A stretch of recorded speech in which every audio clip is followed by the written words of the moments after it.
Halo Tribuners, jumpa lagi dalam program Jejak Sejarah. Kali ini kita akan berbincang ya dengan seorang asisten manajer Museum Batik dan Rahadi di Solo, Ibu Asti Suryo Astuti.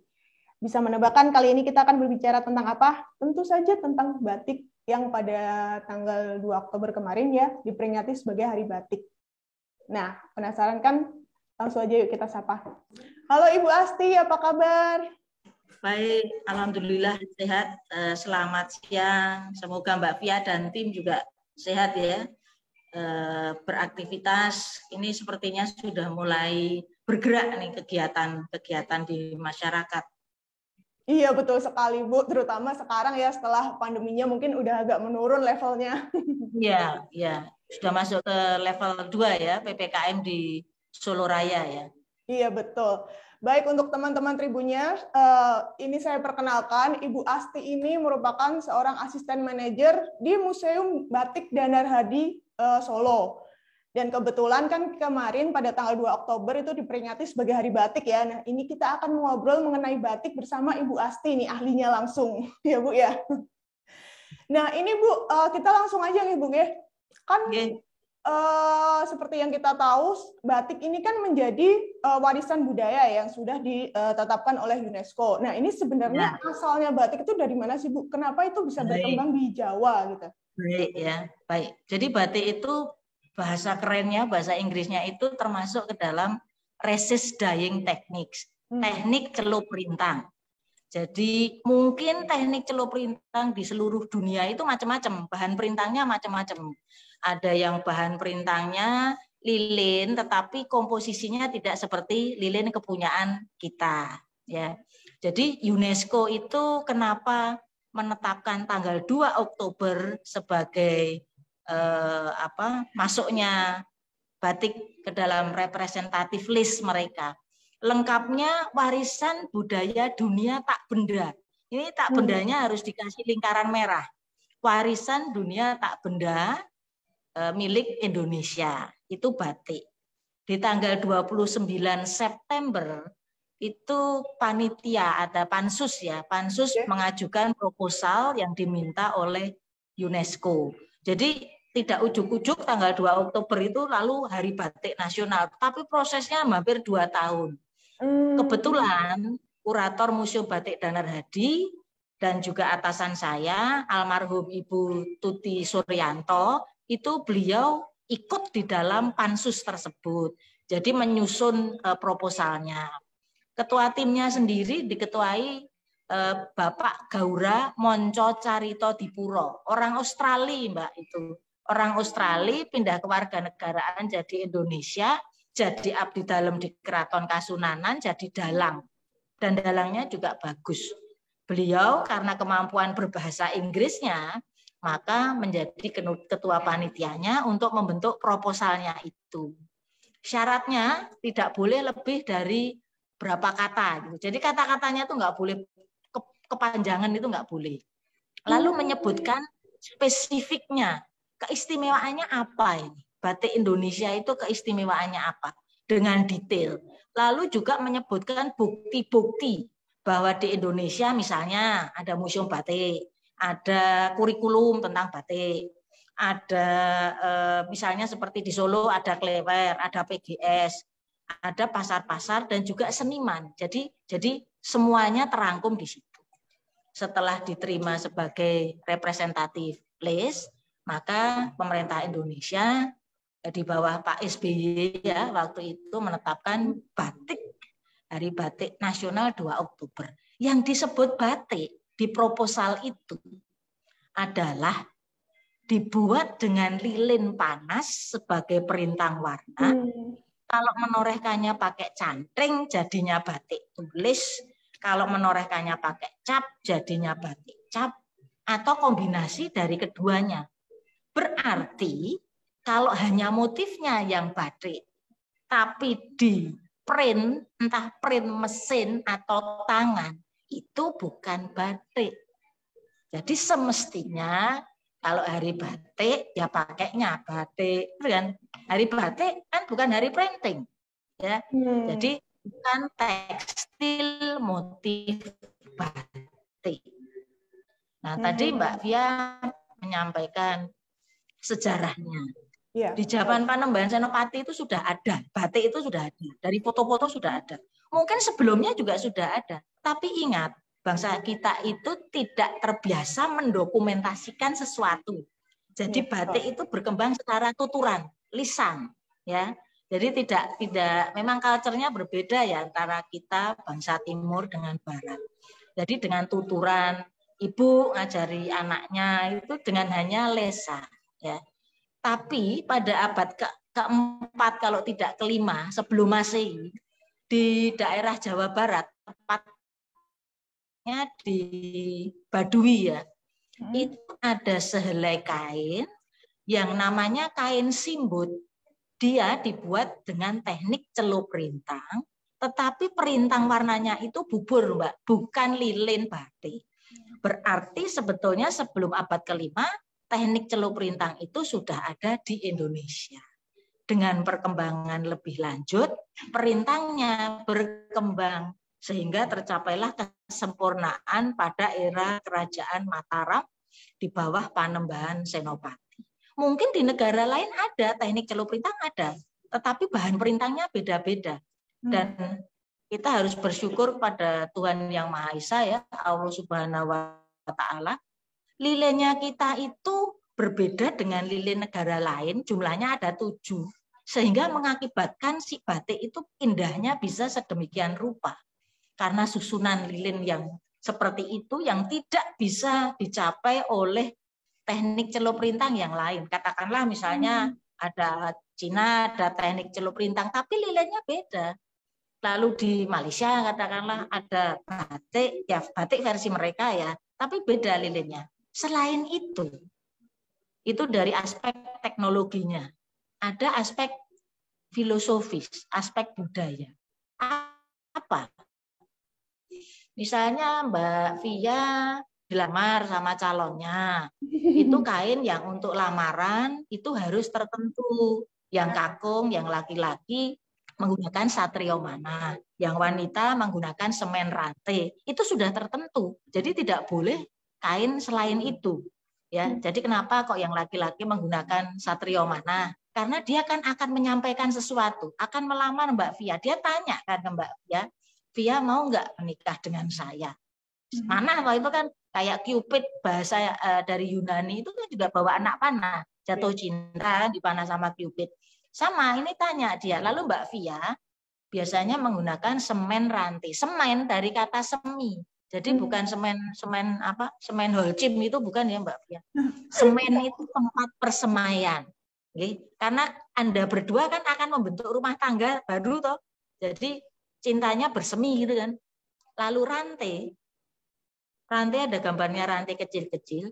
Setelah Mbak Via bilang iya, saya mau menikah dengan kamu, Mbak Via kan harus memenuhi komitmen itu kan. Tidak boleh Mbak Via habis dilamar siang hari, esok harinya pergi sama cowok lain. Itu kan tidak memenuhi komitmen, ya kan? Kan sudah menyerahkan hatinya untuk laki-laki yang melamar Mbak Via. Nah, arti filosofi ini perlu dipertahankan. Saya bukan yang anti kepada modernisasi, sebab budaya itu harus dilestarikan, dikembangkan, dilindungi, dan dimanfaatkan. Jadi semua aspek itu bisa terpenuhi. Jadi kita tidak usah ragu-ragu sejarah batik Indonesia dari Indonesia. Buktinya mana? Karena tidak ada budaya tutur, itu baru terlihat setelah pada era Panembahan Senopati. Di Solo ini ya Mbak Pia, terutama Solo, Keraton Solo, Mangkunegaran, Kasunanan, kalau Jogja ya Kasultanan dan Pakualaman, itu kan batiknya kan siapa pakai apa di acara apa, untuk upacara tradisional sudah tertentu. Itu tetap harus dipertahankan. Tapi kalau Mbak Via mau jadi fashion designer dengan mengambil pola-pola batik di dalam keraton, dikembangkan sedemikian rupa, biar bisa kekinian, biar bisa milenial memakai, itu juga tidak apa-apa. Jadi harus balance, dua-duanya harus jalan ya. Sekarang nggak masanya mempertentangkan. Sekarang masanya berkontribusi, saling membantu, biar semuanya bisa jadi lancar dan mendapatkan hasil yang maksimal. Nah, baik. Itu tadi kan Bu Asti kan membahas tentang filosofi batik ya, Bu ya. Karena kan seperti Ya. kita tahu itu kan batik itu kan banyak banget coraknya. Nah, itu kita lihat juga ada perbedaan dari batik Solo dan Jogja, terutama ya, itu kan latarnya latar gelap ya biasanya, dengan background warna gelap. Kemudian ada juga batik Pekalongan yang sering menggunakan warna cerah. Nah, ini Ya, apakah ada perbedaan sendiri, Bu, dari makna ada. mungkin, Ya. warna, atau bagaimananya itu, Bu? Iya. Nah, ini di Museum Danar Hadi saya sebagai asisten manajer dan asisten kurator ya. Jadi konsep yang digunakan di Museum Batik Danar Hadi itu penataannya koleksi berdasarkan tema batik pengaruh zaman dan lingkungan. Batik the impact of time and environment. Ada 12 ruang untuk mendisplay koleksi kami yang jumlahnya 1.253. Jadi museum kepunyaan Bapak Haji Santoso Dullah ini itu museum pribadi. Jadi ini adalah passion beliau kepada batik, passion beliau kepada kecintaannya terhadap budaya Solo. Makanya beliau membuka museum pribadi. Nah, tadi seperti yang Mbak Fia tanyakan antara Jogja dan Solo. Sebelum perjanjian Giyanti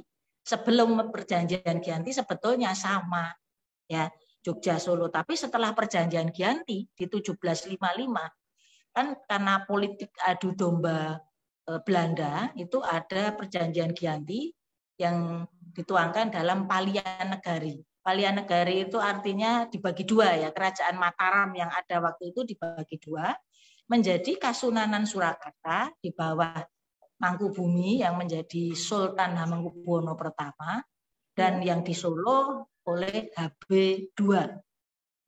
Nah, sebelum ada perjanjian itu, sebelumnya HB2 itu pesen sama HB3 sama putranya. Bahasa Jawanya dulu ya.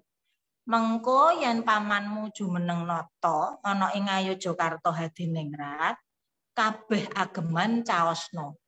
Nanti kalau pamannya itu maksudnya Mangkubumi, adiknya HB2, pamannya HB3.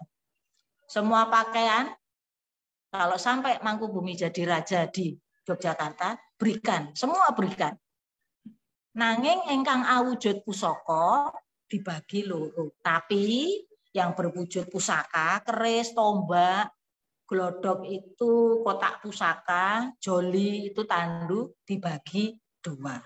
Nah, kejadian ada perjanjian Giyanti. PB2 sudah mangkat dan digantikan oleh putranya Pakubuwono III. Bagi dua, semua baju kan dibawa ke Jogja, bajunya gaya Mataraman. Ya, jadi yang masih motifnya itu gede-gede dan putih, bledak namanya. Kosong, Solo kan kosong. Ya. Solo kosong. Berarti PB3 kan harus menyampaikan kepada permaisuri, selirnya, abdi dalam keraton yang putri untuk membuat pola-pola batik yang bergaya khas Surakarta tanpa meninggalkan pakem-pakem yang ada di keraton. Sehingga muncullah misalnya ada udan liris, ada semen rongo, ada sidomukti.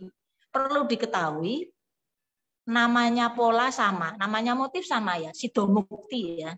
Tapi gambarnya beda antara Solo dan Jogja. Selain itu, untuk pola-pola garis miring yang namanya parang dan lereng, pemakaiannya beda. Kalau yang Solo itu dari segi si pemakai, dari kanan atas ke kiri bawah. Kalau yang Jogjaan, dari kiri atas ke kanan bawah. Beda kan? Ya. Lalu yang kedua, saat diwiru, wiru itu lipatan kain yang di tengah. Yang Jogja putihnya diperlihatkan, putih pada pinggiran kain itu namanya seret. Bukan seret ya, kalau seret itu Mbak Fia makan bolang-baling kurang minum itu seret gitu ya. Jadi seretnya kalau Jogja diperlihatkan, kalau Solo dimasukkan di dalam. Kenapa demikian? Karena mereka ingin menyampaikan kepada masyarakat tanpa berkata-kata, mereka berasal dari keluarga yang berbeda, keluarga kerajaan yang berbeda, Solo dan Jogja. Ikatnya juga beda, yang Jogja ada mondolannya ya, tapi yang Solo tidak. Beskapnya juga berbeda. Yang Jogja gaya Mataraman, yang di tempat kita lebih banyak polos. Beskapnya ada sikepan dan lain sebagainya. Jadi mungkin karena orang Jawa itu tidak terbiasa ngomong banyak gitu ya. Jadi simbolisasi seperti itu memang muncul ya. Lalu kita ke pesisiran. Jangan lupa pesisir itu pengaruhnya yang dari luar banyak sekali. Di ruangan kami di Museum Batik Danarhadi itu ada batik pengaruh India, ada batik pengaruh Tionghoa, ada batik pengaruh Eropa, Belanda. Kemudian ada batik Jawa Hokokai karena kita dijajah Jepang 3,5 tahun. Makanya yang di daerah pesisir colorful. Jadi contohnya ada batik pengaruh India. Jadi pedagang Gujarat ini kayak pelajaran sejarah ya jadinya. Ya. Mbak Bia jadi ingat guru sejarahnya ya. Jadi misalnya pedagang Gujarat datang ke Indonesia kurang lebih abad 13, 14 gitu. Mereka membawa kain yang namanya patola. Kalau bahasa Jawanya cinde. Nah, patola ini prosesnya tenun double ikat. Jadi kalau kayak TTS itu menurun sama mendatar gitu loh. Gampangnya itu. Sebagian besar tenun itu hanya single ikat. Tidak menurun, tidak mendatar. Setelah itu dibawa ke Indonesia, masuknya kan mesti dari pelabuhan, dari pinggir. Karena barangnya mahal, tapi datangnya sedikit-sedikit, lalu pengusaha Tionghoa, pengusaha Arab di Pekalongan meniru polanya saja, motifnya saja, ditiru motifnya saja, menggunakan teknik batik. Di Pekalongan disebut jelamprang. Di keraton juga kepengen, tapi gengsi kalau warnanya sama. Lalu ditiru warnanya coklat, namanya nite. Lah nanti kalau saat pernikahan ya siraman itu orang tua pengantin wanita itu pakai motif namanya nitik cakar. Filosofinya biar putra-putrinya mudah ceker-ceker cari makan seperti ayam. Bukan cakar-cakaran berantem, bukan. Orang tua kan selalu doanya baik. Makanya di daerah pesisir dia akan lebih colorful karena pengaruh budaya luarnya lebih kenceng. Sedangkan yang di keraton warnanya kan coklat tua, biru tua, krem kalau Solo. Kalau Jogja coklat tua, biru tua, putih. Itu selain karena tren warna pedalaman, juga pengaruh Hindu Jawa. Trimurti, Brahma, Wisnu, Siwa. Warna-warna itu mengimplementasikan pengaruh dari mereka. Makanya kalau di keraton selalu berwarna sogo atau berwarna coklat. Demikian juga dengan Jogja, meskipun coklatnya Solo lebih gelap. Itu juga mesti ada alasannya biar orang itu tahu, oh ini bangsawan Jogja, ini bangsawan Solo. Lalu yang Jawa Hokokai ya. Jawa Hokokai itu kita dijajah Jepang. Satu kain, Mbak. Itu ada 2 motifnya, pagi sore. Yang sebelah dipakai pagi, yang sebelah dipakai sore. Itu kayak anak kos-kosan kalau lagi uangnya belum nyampe kirimannya ya. Jadi pagi sore. Jadi waktu itu saat penjajahan Jepang terjadi kelangkaan kelangkaan kainnya langka. Jadi kain mori, bahasa Jawanya mori, kalau saya bilang mori konteksnya jangan selalu jenazah ya Mbak. Ya. Mori itu basa Jawanya kain putih itu mori, langka. Sehingga pengusaha Tionghoa di Pekalongan memutar otak gimana caranya supaya tidak bangkrut. Lalu satu kain mereka bikin 2 pola. Sehingga si pembeli, misalnya katakanlah tadinya beli Rp1.000 dapat 1 pola, ini beri Rp1.000 dapat 2 pola. Lalu dipakai pagi dan sore. Kemudian ragam hiasnya warnanya bagaimana? Ya terpengaruh budaya Jepang dong karena dijajah Jepang. Jadi misalnya ada bunga sakura, ada bunga krisan. Warnanya yang disukai oleh bangsa Jepang ya hijau, kemudian misalnya kuning seperti itu. Bukan warna yang disukai oleh orang Indonesia karena kita dijajah Jepang.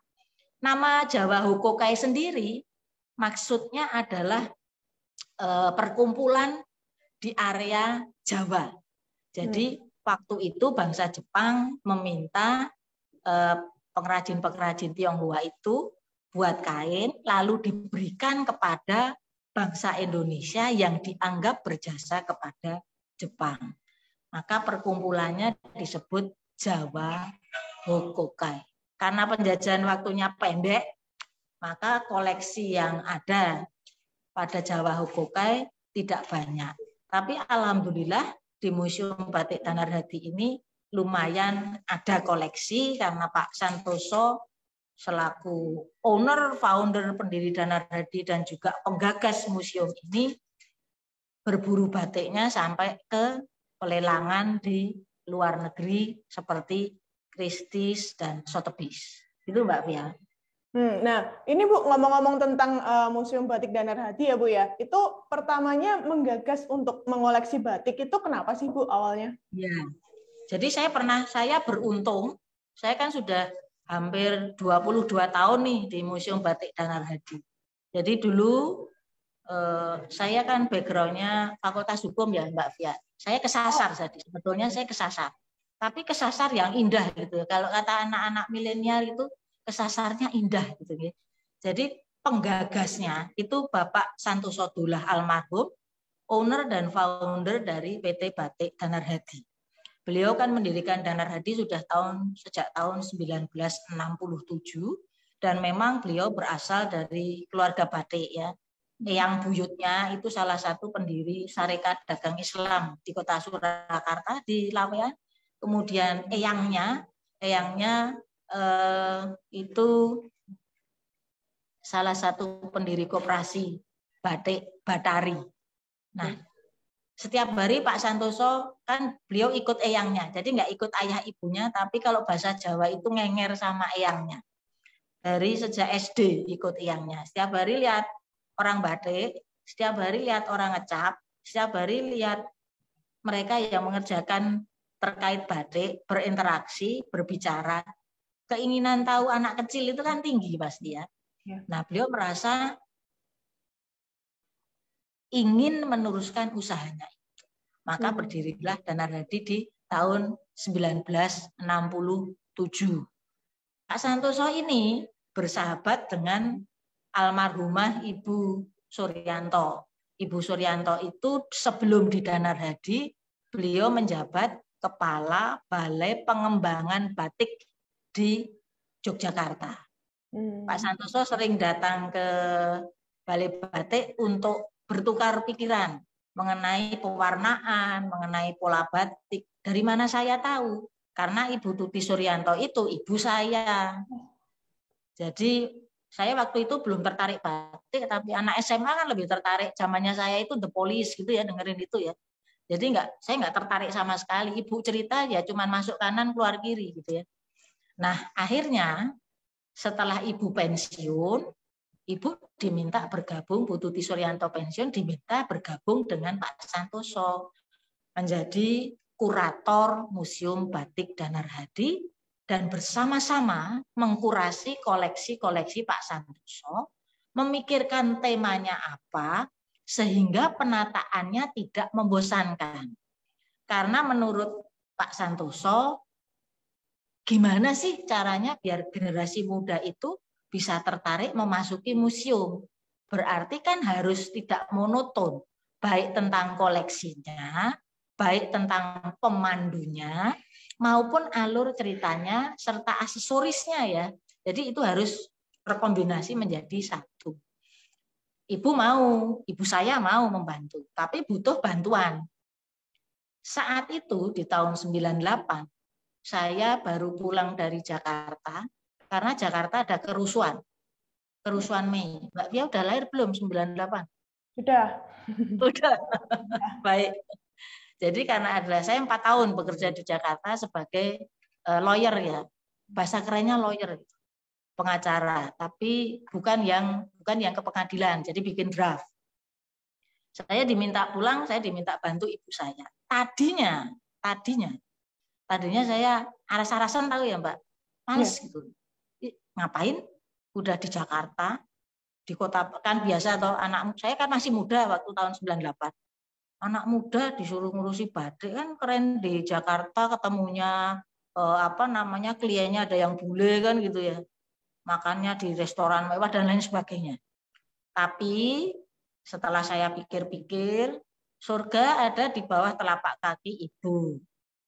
Akhirnya saya iakan, tapi dengan pakai janji ya, pakai embel-embel. Saya bilang gini, ya paling setahun 2 tahun saya bantu. Tapi setelah itu nggak tahu, saya bilang gitu ya, karena terus terang saya ingin kembali ke Jakarta, bekerja sesuai dengan profesi saya yang lulusan Fakultas Hukum UGM. Ya, pokoknya pengennya cari duit gitu ya Mbak. Nah, setelah itu membantu ibu dan bertemu Pak Santoso, lalu lihat bentuk museumnya, saya agak, ternyata keren museumnya. Tidak seperti di bayangan saya, yang misalnya museumnya gelap, nggak lampunya antara terang dan tidak gitu ya. Koleksinya Bapak juga luar biasa. Pak Santoso sendiri orangnya juga keren gitu ya. Terhadap orang muda yang nggak tahu batik itu bukan menggurui, tetapi bercerita ya. Itu kan membuat saya menjadi nyaman juga bercerita dengan beliau. Nah, pada akhirnya saya membantu ibu dan menata museum ya. Saya belum tahu apa-apa itu tentang batik. Setelah itu kami juga diberi tugas Mbak Fia buat buku. Bapak sebagai sumbernya, ibu saya sebagai editornya, saya tukang ketik. Jadi cuma tukang ketik waktu itu. Tapi kan pakai research dulu, pakai penelitian ke seluruh Jawa. Itu untungnya saya di situ. Enak tuh piknik, dibiayai gitu ya. Ilmunya nambah kan gitu. Saya bertemu berbagai macam, ada ibu-ibu, SD aja nggak lulus, lagi menyusui, tapi tetap batik, padahal penghasilan dari batik itu tidak seberapa. Lalu setelah riset sekeliling Pulau Jawa, Madura, dan sedikit Sumatera, Lampung gitu, saya sampai rumah saya bicara sama diri saya sendiri. Asti, kamu itu wanita di Indonesia yang beruntung. Beruntungnya kenapa? Kan biasanya kita suka bicara sama diri sendiri gitu ya, untuk menentukan sesuatu hal. Karena hanya diri kita yang bisa menentukan hal tersebut berdasarkan insting kita. Bisa kuliah sampai perguruan tinggi, bisa sampai Jakarta bekerja. Tapi kamu lihat Bang, ibu-ibu itu SD aja nggak lulus, tapi dia tetap kekeh.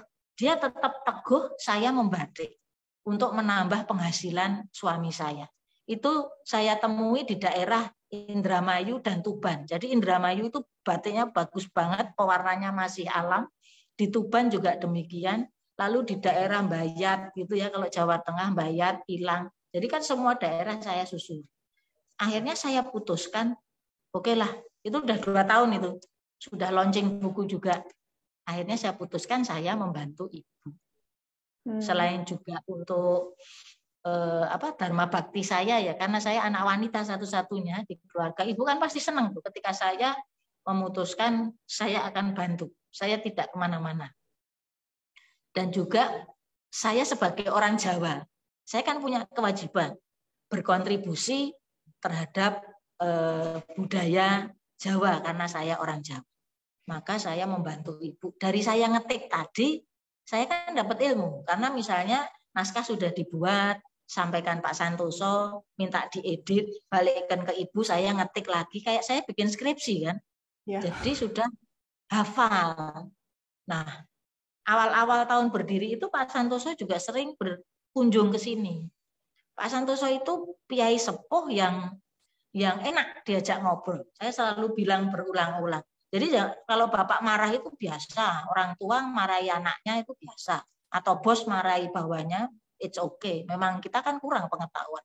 Tapi beliau senang kalau ada orang muda itu antusias terhadap seni batik terutama ya. Karena untuk Pak Santoso Dolah, batik itu najas komoditi untuk dijual.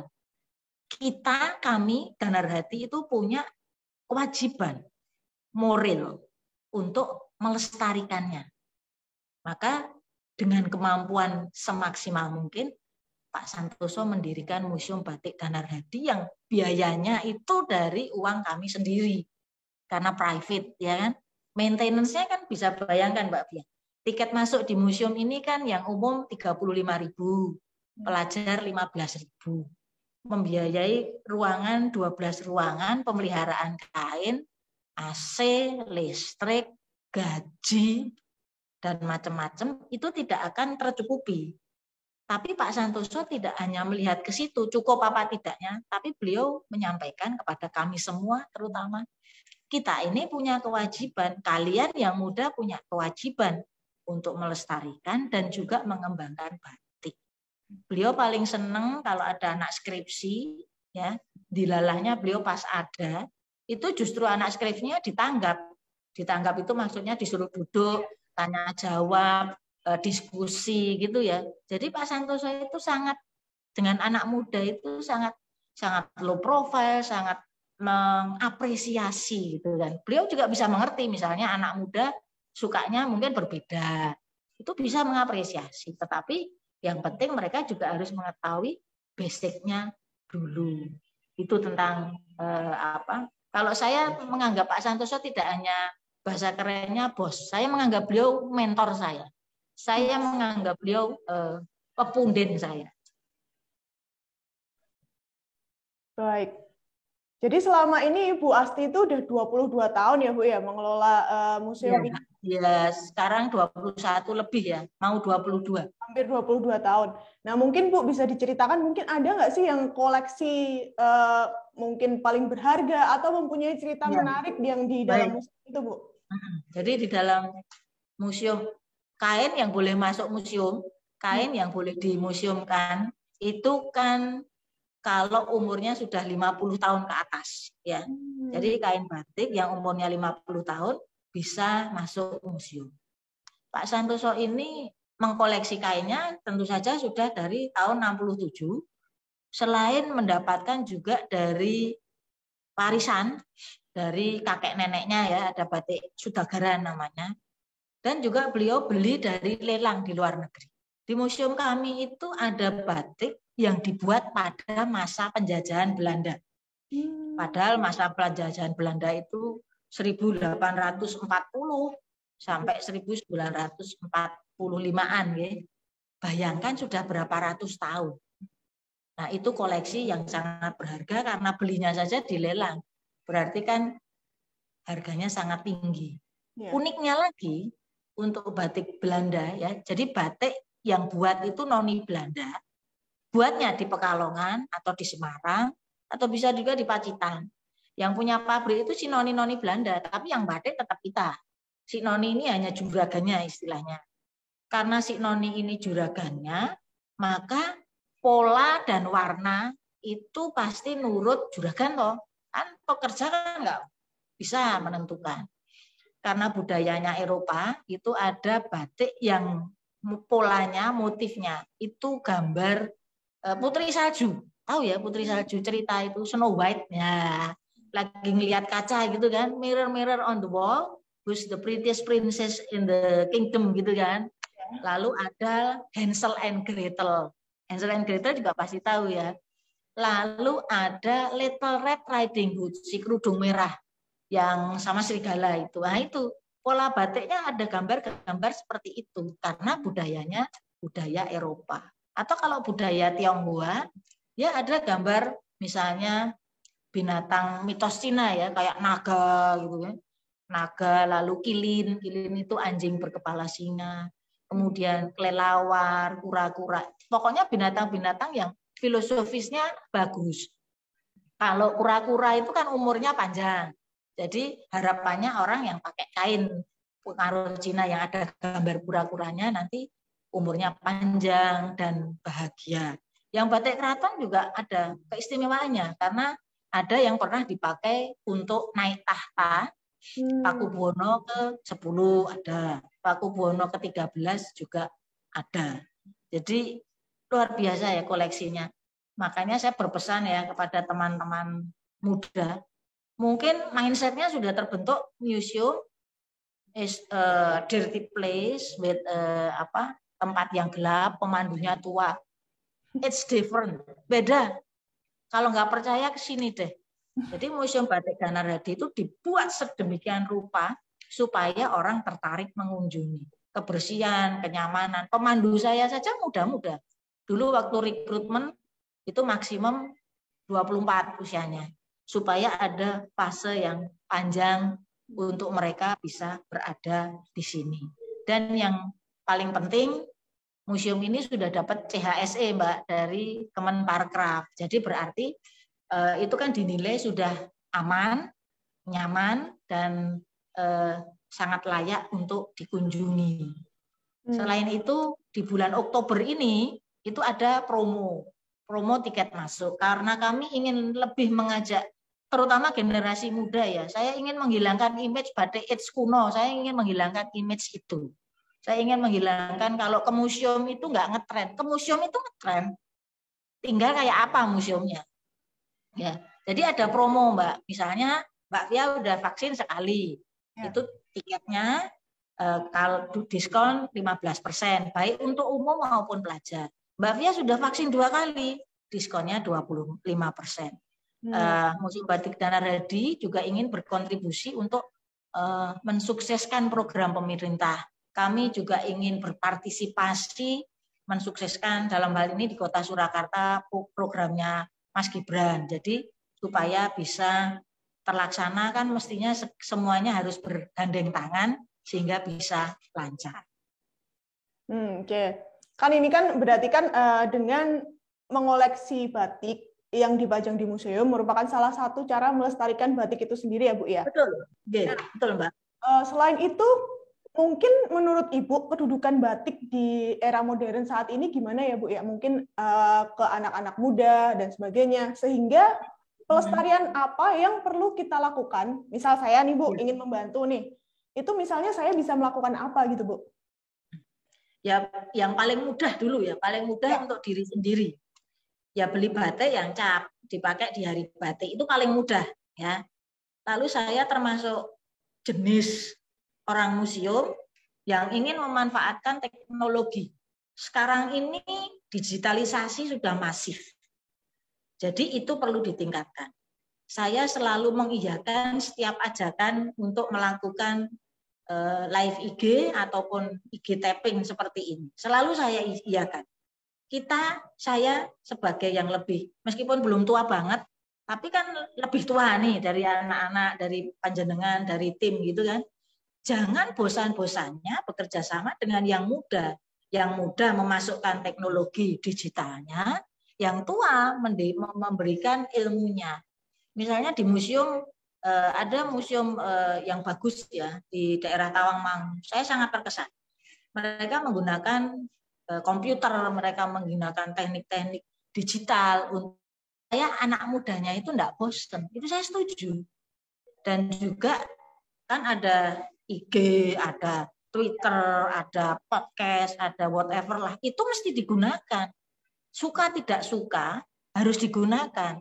Kita harus bergerak. Jangan, kalau bahasa Surabayanya, jangan pancep cuma nunggu orang datang dipandu selesai. Enggak boleh. Itu sudah harus berubah. Kita harus aktif. Misalnya diajak talk show, ayo kita datang ya. Talk show-nya enggak pakai honor, tidak masalah. Yang penting kita talk show, kita sampaikan supaya generasi berikut itu tidak terlena dengan budaya-budaya dari luar. Saya tidak anti dengan budaya dari luar, wong saya sendiri juga menyukai penyanyi-penyanyi luar negeri ya. Meskipun penyanyi dalam negeri juga ada yang suka. Tetapi this is very important gitu loh, to preserve, untuk melestarikan apa yang kalian punya. Dan itu sudah dimasukkan oleh UNESCO dalam representative list mereka. Itu susah. Jadi jangan sampai lalu itu hilang. Dan ini penghargaan itu enggak selamanya ya Mbak. Jadi lalu nongkrong di representative list selamanya, enggak. Pemerintah Indonesia melalui Kementerian Pendidikan dan Kebudayaan secara periodik harus lapor ke UNESCO kalau batiknya itu masih hidup, masih ada. Masih hidup itu tidak hanya itu loh, bisa dilihat di Klewer, PGS, dan Narhadi tidak. Tapi misalnya museum masih ada, seniman masih ada, pengrajin batik ada, yang bikin canting ada, yang bikin cap ada, yang ngolah malam ada. Jadi harus ada sinkronisasi. Kalau itu sampai nggak ada satu aja, itu bahaya. Makanya kita harus lebih masif ya menurut saya untuk menyampaikan ke generasi muda. Museumnya juga harus berubah. Saya paling nggak setuju kalau generasi mudanya disalahkan misalnya maunya cuman ke mall aja, maunya cuman coffee shop aja, maunya cuman mau ke co-working spaces. Lihat-lihat dulu museumnya juga harus bersolek dong. Gitu. Misalnya mau diapeli malam minggu, lah kalau cuman pakai daster lalu nggak mandi ya siapa yang mau ngapel? Kan kita harus bersolek, kita harus berdandan, menyesuaikan agar generasi muda itu mau datang, tertarik. Ceritanya juga jangan, misalnya kita memandu orang yang usianya 60 tahun dengan memandu Mbak Via gitu kan mestinya harus berbeda dong gaya bahasanya, tidak bisa disamakan. Perubahan-perubahan itu harus bisa diantisipasi. Memang apa ya, memang tidak mudah, saya juga tahu. Tapi itu harus dikerjakan. Sooner or later itu harus dikerjakan. Makanya kami sudah ada beberapa program, misalnya nanti pas kapan ada talk show, dan saya juga tentu saja sangat senang ya bekerja sama dengan Tribun, misalnya talk show tentang pola tertentu, kemudian ada pembicara yang lain juga, tidak apa-apa. Itu kan anak sekarang kan pinter. Jadi mereka lebih ya. Kalau zaman saya dulu misalnya gini, tidak boleh pergi malam minggu. Saya cuma diem aja, nurut. Tapi kalau yang zaman sekarang nggak boleh pergi malam minggu. Pasti kan anak-anaknya nanya, kenapa? Kenapa sih nggak boleh pergi? Wong ini sudah PPKM-nya level 2 misalnya seperti itu. Jadi tidak bisa kita melarang anak zaman sekarang atau meminta anak zaman sekarang langsung kamu harus menyukai batik. Lah kenapa? Kenapa saya harus menyukai batik? Batik itu kenapa harus disukai? Apakah sedemikian importantnya? Nah, itu yang harus disampaikan ke generasi muda, Mbak. Dengan cara yang menarik ya, tentu saja. Kan mungkin ya Bu ya, untuk di era modern ini, batik itu kan bukan lagi menjadi sesuatu yang kuno, karena kan banyak juga desainer dan lain-lain sebagainya yang menggunakan batik dalam desainnya atau dalam busananya. Nah, untuk batik di Museum Dandar Hadi sendiri misalnya, atau untuk penggiat batik, itu apakah ada tantangan yang dihadapi di masa era modern sekarang ini, Bu? Ya, ada, jelas ada. Kalau buat saya tantangan itu akan ada di setiap masa dengan berbeda-beda. Nah, justru untuk Dandar Hadi sendiri, museum ini kan bisa dijadikan tempat ini research ya. Jadi misalnya mungkin warnanya sogan, tapi dijadikan warnanya tidak sogan, jadi warna lebih menarik. Jadi di batik Kudus itu ada gambar jangkar ya, tapi warnanya soga. Nah kalau itu katakanlah dijadikan warna biru atau biru kombinasi peach atau apa, dijadikan kemeja atau dijadikan rock dress, dijadikan blues, itu kan bisa. Justru malah seperti perpustakaan jadinya. Makanya kalau kami kan juga menerima penelitian ya Mbak, menerima penelitian mahasiswa ya. Mahasiswanya kan bisa dari ekonomi, fashion designer, dan lain sebagainya. Makanya kami terima itu, dan kalau untuk penelitian itu memang boleh ambil gambar. Karena kan tidak mungkin melakukan research tidak dilampiri dengan gambar-gambar, entah gambar ruangan museumnya ataupun gambar desainnya. Atau mungkin generasi muda ingin menciptakan desain yang baru sama sekali. Itu juga tidak apa-apa. Ya namanya kan kalau sudah masuk fashion, it's up to them gitu ya. Masuk fashion, terserah mereka, mungkin dicampur dari pemikiran mereka, tapi tetap menggunakan yang namanya isen-isen pada batik atau gimana. Biarkan mereka berkreasi. Tapi yang terpenting, sebelum berkreasi, itu pijakannya tahu dulu. Dasarnya tahu dulu. Batik itu buatnya gimana, ada berapa macam, berdasarkan bentuk, berdasarkan gaya, berdasarkan jenis perkembangannya. Ya seperti pemusik ya, pemusik sebelum masuk ke pop, ke dangdut, ke yang lainnya, jazz, kan pasti klasik dulu. Asal muasalnya dari musik klasik dulu. Nah seperti itu juga tidak bisa disalahkan. Misalnya yang lagi ngetren motifnya gambar itu grup BTS ya, misalnya nih gambar grup BTS, lalu dibuat dengan teknik batik, ya terserah, monggo, tidak apa-apa. Tapi mereka harus mengerti dulu bahwa yang disebut batik itu pakai lilin panas, pakai canting, pakai cap. Mau nggak ada filosofinya ya monggo, karena itu kan kaitannya dengan usaha perdagangan atau finansial dan lain sebagainya. Justru museum ini bisa menambah masukan, bisa berkontribusi tentang ide kepada mereka yang memerlukannya.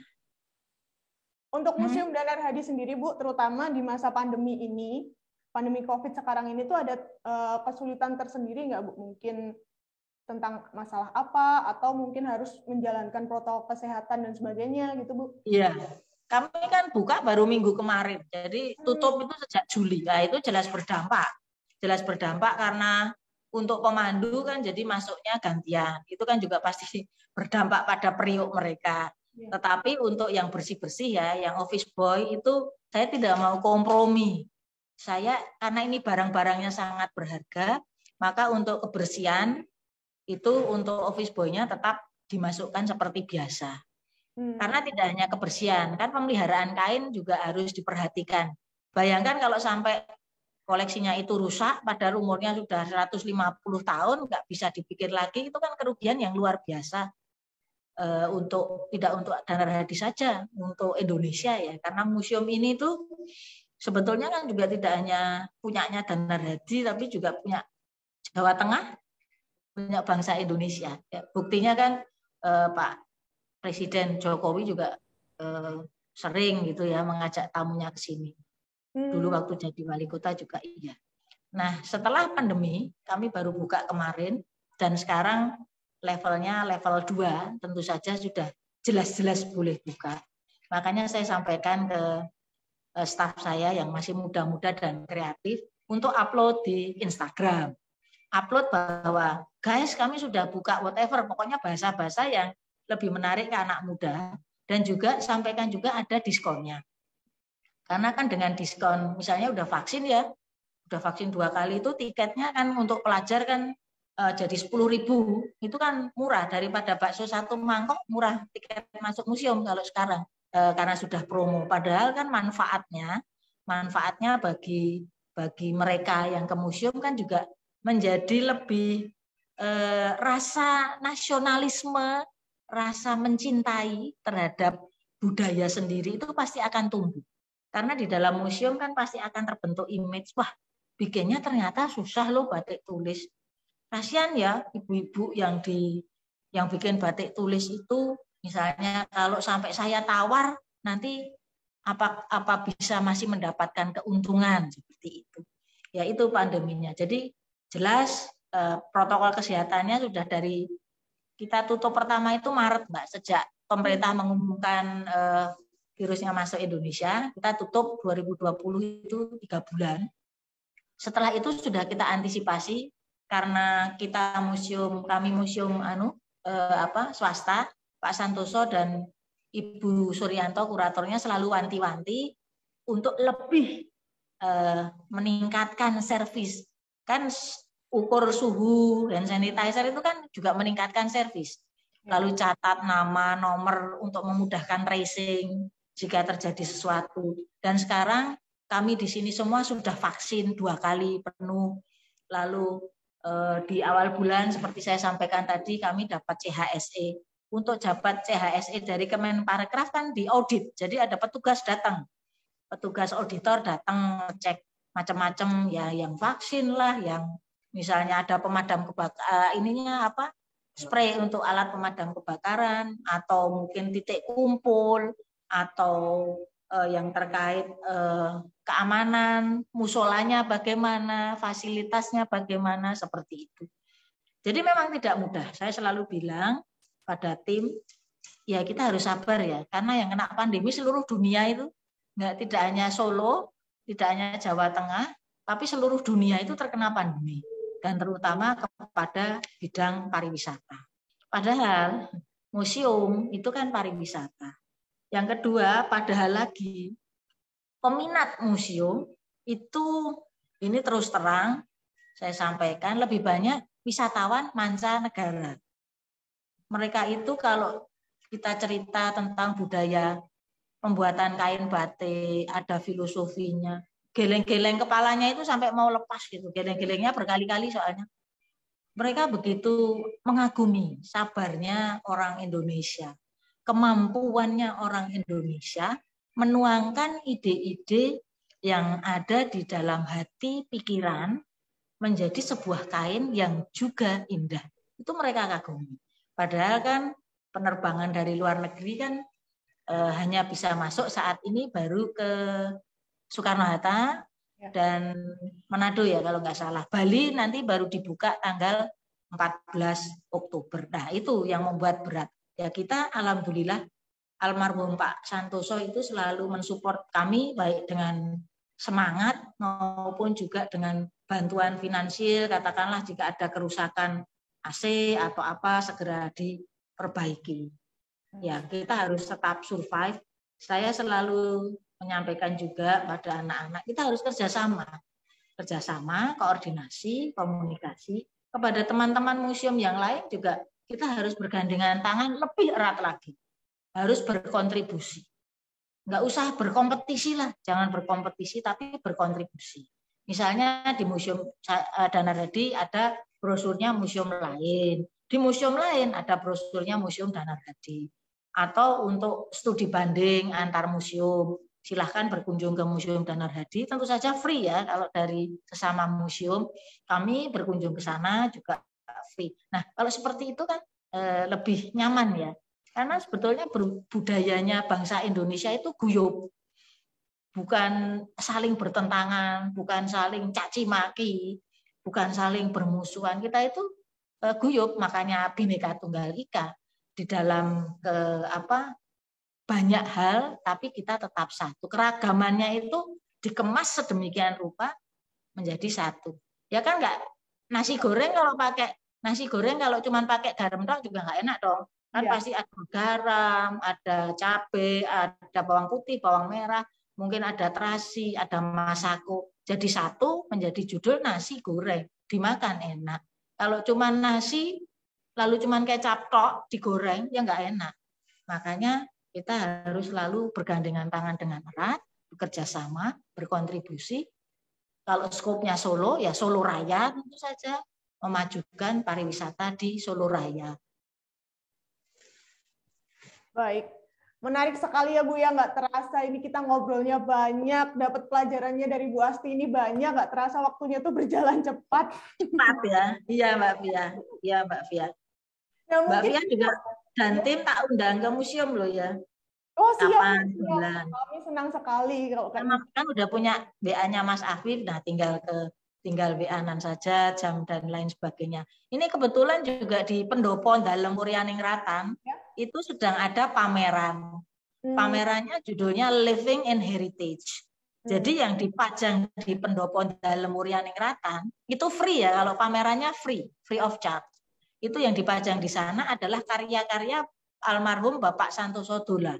Jadi karya beliau, misalnya beliau membuat yang namanya batik Indonesia. Batik Indonesia itu motifnya keraton tapi pewarnaannya pesisiran. Itu ide dari Bung Karno untuk mempersatukan bangsa Indonesia. Kemudian ada Days. Days ini ide dari putri Pak Santoso yang juga menjabat Managing Director, Ibu Diana Santoso. Days ini khusus untuk anak muda. Jadi stylenya style anak muda. Motif batiknya nggak jelimet-jelimet, warnanya ada yang kuning, ada yang biru, ada yang orange, dan mungkin variasinya kemejanya nggak cuma kemeja model zaman dulu ya, model yang slim fit dan lain sebagainya. Jadi mungkin kalau untuk teman-teman muda, sahabat-sahabat muda, silahkan kalau mau mengunjungi pameran di dalam Murianing Ratan, atau juga sekalian mengunjungi Museum Batik Danarhadi, mumpung ada promo tiket masuknya. Kalau yang pameran di Pendopo di dalam Murianing Ratan itu free, tapi memang harus reservasi terlebih dahulu. Ini semua untuk mengatur prokesnya supaya tidak terjadi kerumunan, sehingga kita tetap bisa levelnya bagus, malah turun nanti jadi level 1 lalu level 0 pada akhirnya. Gitu ya Mbak Fia. Dan jadi Ibu, mungkin Ibu singkat kata ya terakhir mungkin ada yang mau disampaikan nih sama teman-teman Tribuners, terutama teman-teman muda terkait pelestarian batik tersebut, Bu. Untuk teman-teman Tribun, mass media itu sekarang ujung tombak. Saya pernah nonton filmnya James Bond ya, Pierce Brosnan waktu itu yang main Tomorrow Never Dies. Ya. Itu kan sudah berapa puluh tahun yang lalu. Di situ kan terlihat bahwa mass media itu penting banget pokoknya. Dia bisa menyampaikan sesuatu kepada semua. Nah, kalau mass medianya seperti Tribun News bermutu, tajam, aktual, tentu saja yang disampaikan pasti yang benar. Nah, berarti teman-teman mass media, Tribun News, yang muda-muda ya terutama, mari kita berkolaborasi menyebarkan virus batik ini agar generasi milenial akan lebih mengerti. Akan lebih mengerti betapa urgensinya batik ini, dan juga nggak kuno kok pakai batik, tinggal pakainya kan warnanya yang nggak kayak dipakai bapak ibunya kan gitu, yang warna muda-muda dan lain sebagainya. Dan untuk sahabat-sahabat muda, sahabat-sahabat milenial, saya memang bisa mengerti ya kalau anak sekarang itu berbeda dengan zaman saya dulu. Ya. Tapi cobalah untuk melihat dulu sebelum menjudge. Misalnya ada Museum Batik Danar Hadi paling juga kayak museum-museum yang lainnya. Nanti dulu, jangan ngejudge dulu sebelum melihat kenyataannya. Apalagi dengan adanya kita nih talk show dengan Mbak Fia dan tim, mereka kan juga pasti bisa lihat ke YouTube-nya, atau misalnya ada acara yang lain juga bisa lihat ke IG-nya museum, bahwa tidak semua museum itu lalu kesannya kuno. Yang saya bisa jamin adalah Museum Batik Danar Hadi. Karena dengan berkunjung ke museum, rasa cinta kita, rasa nasionalisme kita bisa tumbuh, sehingga kalian bisa bangga berbangsa Indonesia, bertanah air Indonesia. Kalau bukan teman-teman sahabat milenial, sahabat muda yang meneruskan, nanti siapa? Ingat, perang itu sekarang nggak usah pakai tembak-tembakan, ngebom itu nggak usah. Perang itu bisa lewat media. Perang itu bisa lewat budaya, ya kan? Dimasuki saja budaya-budayanya negara lain, sehingga mereka lupa budayanya sendiri, tidak punya jati diri, tidak punya rasa nasionalisme, itu sudah selesai berarti. Makanya saya juga berpesan ya, terutama kepada teman-teman mass media, mari kita saling berkolaborasi. Misalnya, Bu, nanti diskusi apa? Ayo, kalau saya sih, saya di Museum Batik Danar Hadi bersama anak-anak, ayo, kita harus bekerja sama. Tidak bisa seperti dulu, di Menara Gading sendirian ya. Kalau sekarang sendirian ya kesepian. Enak rame-rame, asal nggak kerumunan, atau mungkin acara ngopi bareng dengan acara apa. Karena batik kan ada yang namanya kopi pecah, itu kan berarti nyambung. Harus kreatif dan inovatif. Saya percaya teman-teman muda, sahabat-sahabat milenial, itu sudah pinter, inovatif, kreatif. Kita kontribusikan dengan yang berasal dari masa lalu demi Indonesia yang sejahtera dan maju. Terima kasih Mbak Fia. Baik, luar biasa sekali Bu Asti. Banyak sekali ya pelajaran yang kita dapat dari obrolan kali ini. Semoga perbincangan kita itu bisa menambah khasanah pengetahuan bagi teman-teman semua, bagi penonton semua, dan semakin tergugah rasa keinginan untuk melestarikan warisan budaya Indonesia, terutama batik tersebut. Betul Mbak Fia. Iya Mbak Fia. Baik, makasih banyak Ibu Asti atas waktunya. Terima kasih banyak sudah memberi ilmu bagi kami. Terima kasih sudah membagi. Semoga Museum Danar Hadi bisa semakin banyak diminati dan semoga bisa berjalan dengan baik sampai nanti. Amin. Jangan lupa undangan saya ke Museum Batik Danar Hadi. Oh, siap ya. Terima kasih Mbak Fia. Terima kasih sudah nonton. Jangan lupa like, subscribe, dan share ya.